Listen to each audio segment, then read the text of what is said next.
Hello friends, good morning. My name is Sachin Gupta. Welcome back to my channel. Friends, आज से Navratri start हो रही है, तो सभी को हैप्पी नवरात्रि एंड जय माता दी।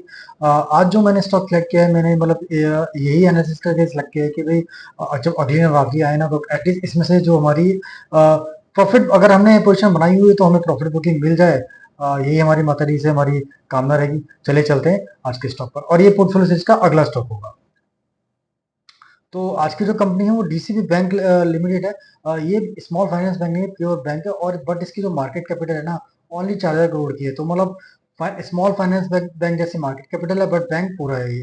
तो सबसे पहले जो इसके मेजर पॉइंट एक बार उसको पढ़ लेते हैं। जैसे डीसी बैंक लिमिटेड है new generation private sector bank, और इसकी with 352 branches across 19 state and 3 union territory. तो बेसिकली इनकी 352 ब्रांचेस हैं 19 स्टेट के अंदर, और 3 कैपिटल टेरिटरी के अंदर ये काम करते हैं।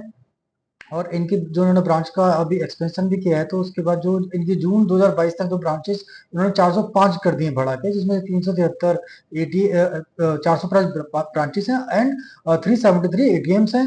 और it has 28% of this branches in metros and urban region. तो मेट्रो सिटी में इनकी 28% की प्रेजेंस है, और सेमी अर्बन में 26% है, एंड बाकी इन रूरल 80% है। ठीक है। और इन्होंने अपने इंश्योरेंस के लिए कई बड़े जो लीडर्स हैं उनके साथ पार्टनरशिप भी किया, उनके इंश्योरेंस प्रोडक्ट को एज ए डिस्ट्रीब्यूटर सेल करने के लिए, जिसमें से आप देख सकते हैं जो बड़े नाम है जैसे जैसे ऐसे Lombard Aditya Birla, Sun Life Aditya Birla health insurance distribution of their product as a component of fees income. It has partnership with Aditya Birla Finance Limited for its lending business. ठीक है। और साथ साथ आदित्य बिरला फाइनेंस से भी एक लैंडिंग बिजनेस के लिए पार्टनरशिप की है। एक बेसिकली परसेंटेज कुछ ये चार्ज करेंगे उसके बदले में, ये इन सभी से। और इनका जो डिजिटल ट्रांजेक्शन है ना, जून 2022 तक 91% इनका जो भी ट्रांजेक्शन करते हैं उसमें से 91% डिजिटल चैनल्स के थ्रू होता है। बाकी 8-9% एक ऑफलाइन से। तो हम कह सकते हैं कंप्लीट एक डिजिटल बैंक ही हम इसको मान सकते हैं कि सारा का सारा बिजनेस है वो डिजिटली हैंडल होता है।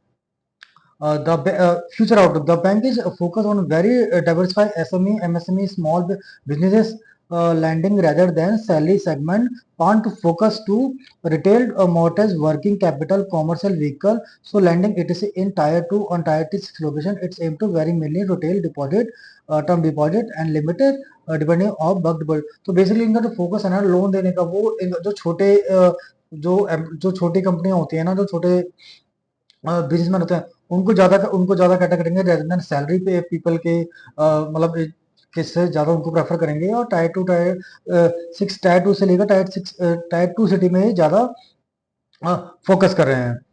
Tyre two to tier 6 location, tier two से लेकर टायर 6 तक के लोकेशन में का इनका जो बेसिकली जो कंज्यूमर है ना, ये वहां के कंज्यूमर को टारगेट करते हैं।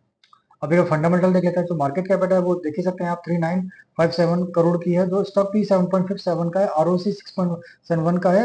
लास्ट 12 मंथ का जो प्रॉफिट है 510 करोड़ का है। प्रोमोटर होल्डिंग 14.8% है। रजिस्ट्री 12.7 है। करंट पी 127 है। बुक वैल्यू 147 है। यही कि इस टाइम पे भी ये जो स्टॉक है वो अंडर वैल्यू है। वन जो बुक वैल्यू से भी नीचे चल रहा है। आरओ 10.8% है।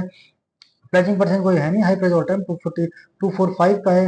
52 वीक लो का जो 52 वीक लो अराउंड 100 का है, और जो हाई 163 का है। डिविडेंड कंपनी थोड़ा पे करती है। फेस वैल्यू 10 का है। डेट टू इक्विटी 9.93 है, जो कि हमें सबको पता है कि बैंकिंग और फाइनेंस सेक्टर में जो इनकी इन्वेंट्री होती है वो इनका डेट होता है, और जो इनका डेट होता है इसलिए वो इनकी इन्वेंट्री होती है। ठीक है। अब एक बार रिजल्ट में देख लेते हैं।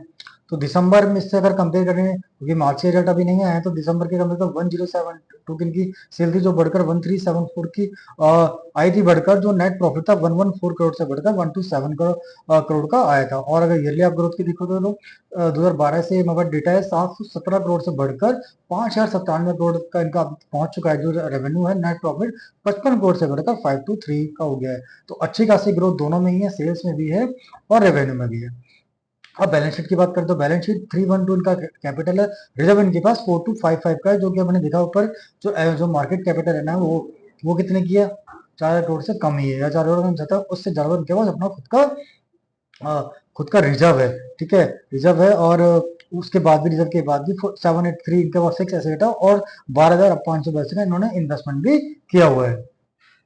आप शेयर होल्डिंग पैटर्न की बात करते हैं 14.81 इनके पास प्रमोटर है, एफ आई 13.02 और डी आई की अच्छी खासी हिस्सेदारी है 34.20 और जनरल पब्लिक के पास 37.9 सॉरी 98 है। तो डरने की कोई बात नहीं, क्योंकि मुझे लगता है कि ऐसा जरूरी नहीं है कि सारी की सारी रिटेल नॉर्मल रिटेल सर, इसमें एच एन आई भी हो सकते हैं और ऐसे भी प्लेयर हो सकते हैं जिनके पास 1% से कम की हिस्सेदारी हो, बट वो बिग प्लेयर भी हो सकते हैं, क्योंकि यहाँ पे जो दिखता है वो 1% की जैसे हिस्सेदारी जिनके पास होती है मिनिमम, उन्हीं का ही नाम यहाँ पे आता है। ठीक है, तो फंडामेंटल तो अच्छे खासे हैं। अब एक बार देख लेते हैं। तो अभी जो ये ट्रेड कर रहा है ना, जो मुझे दिखा था एक पॉइंट ये है, तो 2016 अक्टूबर में जो प्राइस था ना, ये ऑलमोस्ट उसके आसपास ट्रेड कर रहा है। तो एक पॉइंट मुझे ये नजर आया था। ठीक है, तो उस टाइम पे इसके फाइनेंशियल क्या थे 16 के अंदर,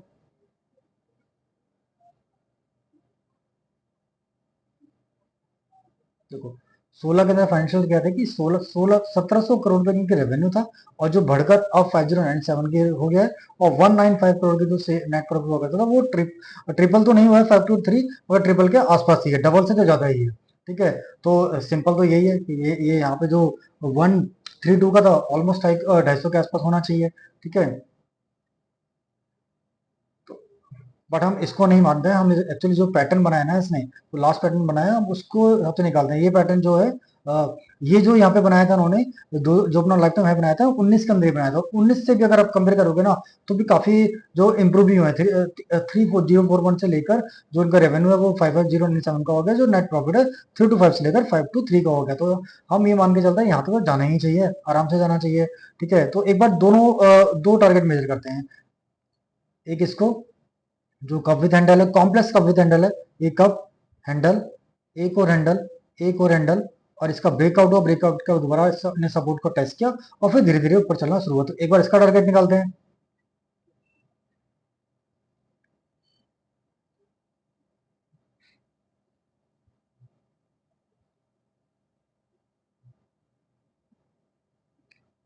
45% निकल के आता है, एक बार थोड़ा सा 45% ही ऑलमोस्ट है। ठीक है, और जो क्लोजिंग प्राइस से अगर देखें, लास्ट क्लोजिंग प्राइस से, सॉरी, लास्ट क्लोजिंग प्राइस का क्या था, 127।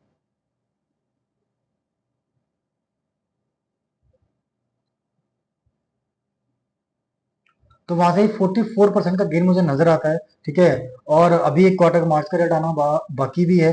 ठीक है, और जिस तरह से इनके लास्ट 2-3 साल के परफॉर्मेंस ने दी, लास्ट 4 क्वार्टर की जो परफॉर्मेंस दी है वो अच्छी है, उसके हिसाब से मुझे नहीं लगता इसमें ज़्यादा टाइम लगना चाहिए। और अगर किसी का लॉन्ग टर्म व्यू है, तो लॉन्ग टर्म मुझे ये यहाँ पर फंडामेंटल के अकॉर्डिंग यहाँ तक जाना चाहिए, और यहाँ तक इसकी जो पोटेंशियल है इसके अंदर 90% का पोटेंशियल है। बट ठीक है, हम इसको कंसीडर भी इसको भी कंसीडर कर सकते हैं, इसको भी कंसीडर कर सकते हैं। मुझे ये दोनों ही मामले में ये टारगेट हिट होते नजर आते हैं। ये थोड़ा जल्दी नजर आता है, इसमें थोड़ा हो सकता है टाइम लग जाए। तो जब भी मैंने कहा कि मेरी जब मैं स्टॉक को वॉच कर रहा था, देख रहा था, तो मैं मैंने ऐसे यही सोच रहा था कि अगर जो अगले नवरात्रि आए ना, एटलीस्ट हमें तक वहां तक हमारा टारगेट यहाँ अचीव हो जाना चाहिए। क्योंकि जिस तरह के फंडामेंटल है इसमें मुझे कोई डाउट नजर नहीं आता। बट अगेन ये स्टॉक मार्केट है, और यहाँ पे सिर्फ एक ही चीज का रिस्क होता है कि होल्डिंग पीरियड हमारे हाथ में नहीं होता। हम फंडामेंटल देख के, टेक्निकल सेटअप देख के पोजिशन बना सकते हैं, स्टडी कर सकते हैं। ठीक है, बट वो कब हिट होगा ये हम नहीं जानते। बस यही एक रिस्क होता है, और कोई रिस्क नहीं होता। ठीक है, मगर जब हम इस तरह की स्टडी करते हैं ना, तो जब स्टॉक डाउन जाता है तो हमें उसमें डर नहीं लगता। हमें उसमें एक अपॉर्चुनिटी नजर आती है कि ठीक है यार, अगर नीचे आया तो और अच्छा स्टॉक हो गया, हमें हमारा जो प्रॉफिट है, अगर हम एवरेजिंग करें तो ये प्रॉफिट और बढ़ सकता है। हाँ, बट एवरेजिंग भी जरूरत से ज्यादा नहीं करनी चाहिए। एक हमारा जो परसेंटेज होता है उसके अंदर ही हमें रहना चाहिए, चाहे कंपनी कितनी भी अच्छी हो। तो आज की नवरात्रि पे ये नवरात्रि के पहले मैं आपके लिए ये वीडियो लेकर आया। और अगर हाँ, मगर आगे नहीं किसी तरह की बाइंग और सेलिंग की रिकमेंडेशन नहीं है, जस्ट एक स्टडी है जो मैं अपने लिए भी करता हूँ, और साथ साथ में जब अपनी वॉच लिस्ट में स्टॉक ऐड करता हूँ, पोर्टफोलियो में ऐड करता हूँ, तो मैं इसको एक कोशिश करता हूँ कि अपने जो मैंने लर्निंग करी है उससे एक वीडियो कर मैं आपके साथ प्रेजेंट कर सकूँ, जिससे आप भी सीख सकें, और अपना पोर्टफोलियो जैसे मैं खुद से मैनेज करता हूँ, आप भी अपने से खुद मैनेज कर पाए। तो प्लीज किसी तरह की कोई बाइंग और सेलिंग की रिकमेंडेशन मत मानिएगा।